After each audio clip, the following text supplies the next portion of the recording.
Good. Hello all. So we have already completed phase one metabolism. Phase two metabolism is a very small part. If you can see here, this is what happens in the body with absorption, metabolism, and elimination. The drug once once it enters the body, first undergoes phase one metabolism. Phase one metabolism we have already studied in the class. Examples being oxidation, reduction. So you increase the polarity of the molecule in phase one metabolism. It may inactivate or activate the original drug depending on the type of metabolite. And then later, sometimes this already phase one metabolite, which has already been converted, undergoes further metabolism with another conjugation kind of reaction. So these kinds of reactions are called as phase two metabolism reactions, where only there is a proper conjugation form. Very specific reactions in these phase two type of metabolism reactions. Phase two increases the hydrophilicity of the drug even more. So phase one, we know that it increases the hydrophilicity of the original drug, but phase two increases it even more, making it even more hydrophilic, water soluble, leading to eventual excretion or elimination. So phase one, we have already studied. Phase one included oxidation, oxidative reactions, reductive reactions, hydrolytic reactions. So now we'll go to phase two. Phase two is quite simple. In phase two reactions, there is just normal drug conjugation happening with glucuronides or maybe sulfonation. These kinds of sulfuric acid, glucuronic acid, acetic acid, or amino acid. So normally, your drug molecule will have a subsequent reaction with an endogenous substrate such as glucuronic acid, sulfuric acid, acetic acid, or an amino acid. These five kind of reactions are called as phase two metabolism reactions. We'll see that here. There is a table given here where there is a type of conjugation, the endogenous reactant, and the transferase, meaning the enzyme that is required for this kind of reaction to happen, phase two metabolism, and the type of substrate with the drug example. So in your exam from phase two metabolism, normally they only ask you kind of a match the column kind of questions, where they give you type of reactions and they give you the enzymes, or they will give you the endogenous reactant. You will just have to match the columns. Say glycine.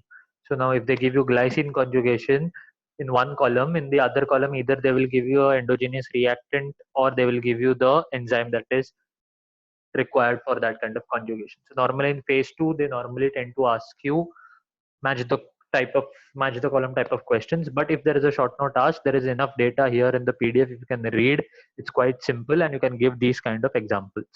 So first we'll see glucuronidation. It's a type of conjugation. This is the most abundant phase two metabolism that is happening. Almost 70-80% phase two reactions happen via glucuronidation.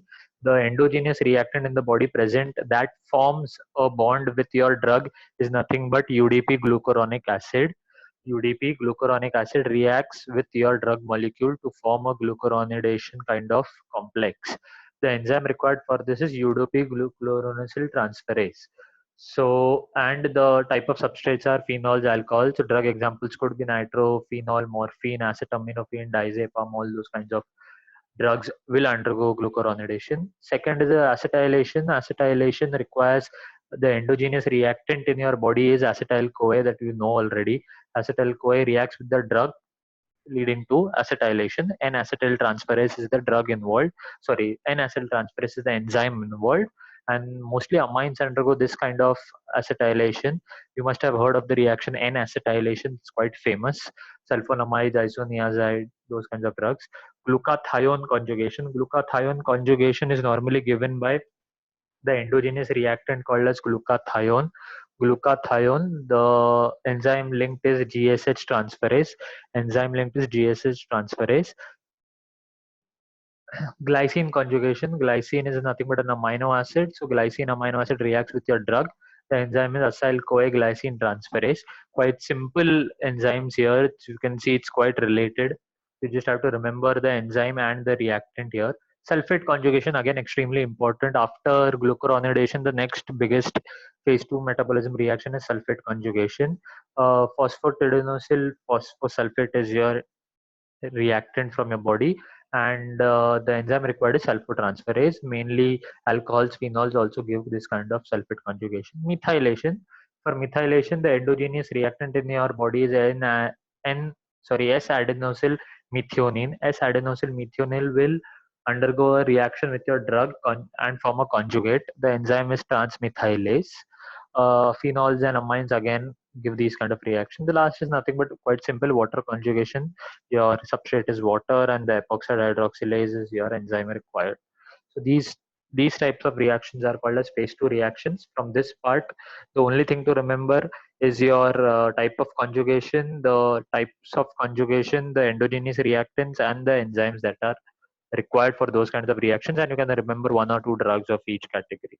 So this is phase 2 reactions. It's quite simple. You normally get a short note on drug metabolism, phase 1 and phase 2, or they can ask you directly a note, write a note on phase 2 metabolism reactions, or write a note on phase 1 metabolism reactions. But most of the time they do tend to ask you match the column kind of question from this phase 2 kind of reactions. If you see last year's medicinal chemistry paper, last year CBCS, you can see there was a match the column that had been asked from this phase 2 reactions, where they had given different types of conjugations and the enzymes, and you just had to match the column just like. So this is with phase 2 kind of metabolism reactions, and this was the only small part that was remaining in that portion. The rest of it is over. I'll share this PDF with you. This PDF is especially for metabolism chapter, so you can read it. It is extremely informative. A lot of data is given here. You can just read it, go through it. And sometimes the question is also asked on factors affecting drug metabolism. So these are the factors that affect the drug metabolism: genetics, chemical properties, route of administration, diet, dosage, age differences, gender, disease. This is circadian rhythm. These are very, very simple topics and very self-explanatory. So if you just go through this PDF once, you'll understand. If you have any doubt, feel free to contact me directly. My mobile number is with most of you. I'll also share these PDFs on your email ID as well.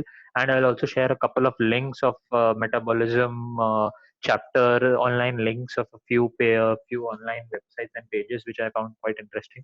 So I'll share those also with you. Before we stop here, I would like to also share or rather talk to you about your entire portion. Just we'll do a quick recap. First part was 1.1 was drug target as molecular level, lipids as drug targets, carbohydrates as drug targets, proteins as drug targets, nucleic acids as drug targets. The best book here is your FOA also has this quite a lot, and your FOA also does have quite a lot, and your Graham Patrick is a good book as well for this chapter. I had already given a lot of questions from this chapter in your class test, class quiz, if you remember, that were solved on your mobile phones. So a lot of questions from this chapter also. Next 1.2, quite famous. A lot of that was asked in your periodic exam as well. Electrostatic, hydrogen bonding, van der Waals, dipole, hydrophobic. You can get an individual short note, or they can ask you a direct note on each. Proteins as drug targets, monoclonal antibodies. You can get a short note on both monoclonal antibodies, short note on peptides as drug targets. You can get a definition of proteomics. All these 1.2 to 2.2, all these chapters are also there in Graham Patrick quite well, and also FOA for that matter. Enzymes as drug targets, reversible, irreversible. Here it is self-study, but we have already covered that in our class. The Km value, where it increases, it's competitive inhibition, non-competitive, reversible, irreversible. Km value, Vmax value, where it increases. The Lineweaver-Burke plot, if you remember, all those we had already done in the class. Receptors are drug targets. This we have covered in detail in your class already. Again, I've told you, you will get some individual questions directly. Write a short note on ion channel receptors, write a short note on G protein coupled receptors, write a short note on 7TM, 4TM, 2TM, 3TM, nuclear receptors. All those short notes can come from this chapter. Concept of this 2.4.2, this 2.4.2 mainly involves all your definitions: agonist, antagonist, partial agonist, inverse agonist, tolerance, affinity, efficacy, potency. A lot of data has already been given by me to you, and also you'll find it in your two books. Nucleic acid as drug targets. This part, primary, secondary, tertiary structure of DNA, we have not covered in the class. It's a self-study given here, which I had not covered because you have already done this in your first second year. primary, secondary, tertiary structure of DNA, your alpha helix and your major groove, minor groove, all those Watson-Crick model, and your alpha helix and beta sheets and all those. So you can refer any medicinal chemistry book and you'll find that, or even a biochemistry book for that matter. So normally they tend to ask you write a note, maybe a small definition or a 2-mark question maybe could be asked from this chapter, but very unlikely that anything could come. This we have already covered initially: DNA intercalation, alkylation, antisense therapy. So those different kinds of drugs that are involved. Uh, Solubility, partition coefficient, that's already covered in the class. PK, bioisosterism, we also covered in detail which atom can be replaced by which other atom to ensure the activity is remaining the same. And last but not the least, 4.2, drug metabolism, phase 1 and phase 2 reactions. We completed phase 1 was already covered in the class quite in detail, and phase 2 reactions are just given you an overview. So normally they normally tend to ask you short note either on phase 1 or short note either on phase 2, or they can give you match the column kind of questions from this chapter. So with this, my entire portion is over. Sorry for the delay from my side. You please study well. I know it's a difficult time for all of us, not just for students, even for teachers. So keep studying well. If you have any doubts in medicinal chemistry, feel free to call me directly or message me, WhatsApp me, email me, whatever. I'm available 24/7. You can directly call me or message me with your individual doubts, or you can go through your CR Hardik, whichever way you feel comfortable. If you have any doubts in any of the topics or subtopics, please feel free to contact. Thank you so much.